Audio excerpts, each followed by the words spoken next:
ഗൗരി ശങ്കരം ഒരു വമ്പൻ ട്വിസ്റ്റിലേക്ക് നമ്മുടെ ശങ്കർ നമ്മുടെ ധ്രുവൻ ഇല്ലാതാക്കാൻ തന്നെയാണ് തീരുമാനം.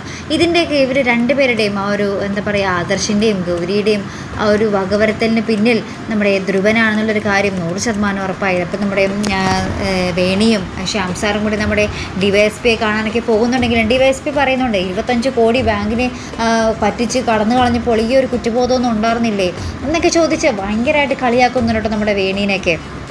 അപ്പുറത്താണെങ്കിൽ നമ്മുടെ ശങ്കറെ എങ്ങനെയും താൻ ഗൗരിയും കൊണ്ട് വീട്ടിലേക്ക് ചാരങ്ങാട്ടേക്ക് തിരിച്ചു കയറൂ എന്നുള്ളൊരു പിടിവാശിയിൽ തന്നെയാണ്. അപ്പോൾ നമ്മുടെ കമല പറയുന്നുണ്ട് 4 പേരുണ്ടായിരുന്നു, അതിലൊരാൾക്ക് പൊക്കം കുറവായിരുന്നു, ഞാൻ വ്യക്തമായിട്ട് കണ്ടതാണ് അവരെ എന്നൊക്കെ പറഞ്ഞിട്ട് നമ്മുടെ കമല ഒരു കണ്ട കാര്യങ്ങളൊക്കെ നമ്മുടെ ചാരങ്ങാട്ട് വീട്ടിലൊക്കെ പറഞ്ഞും കൊടുക്കുന്നുണ്ട്. അപ്പോൾ ഇനി എന്തായിരിക്കും കഥ? അപ്പുറത്താണെങ്കിൽ നമ്മുടെ ധ്രുവന് ഭയങ്കര ആഘോഷമാണ്. നമ്മുടെ ഗൗരീനെയും ആദർശിനെയും തട്ടിക്കൊണ്ടുവന്ന് ആ ഒരു സന്തോഷം ആഘോഷിക്കുകയാണ് നമ്മുടെ ധ്രുവൻ.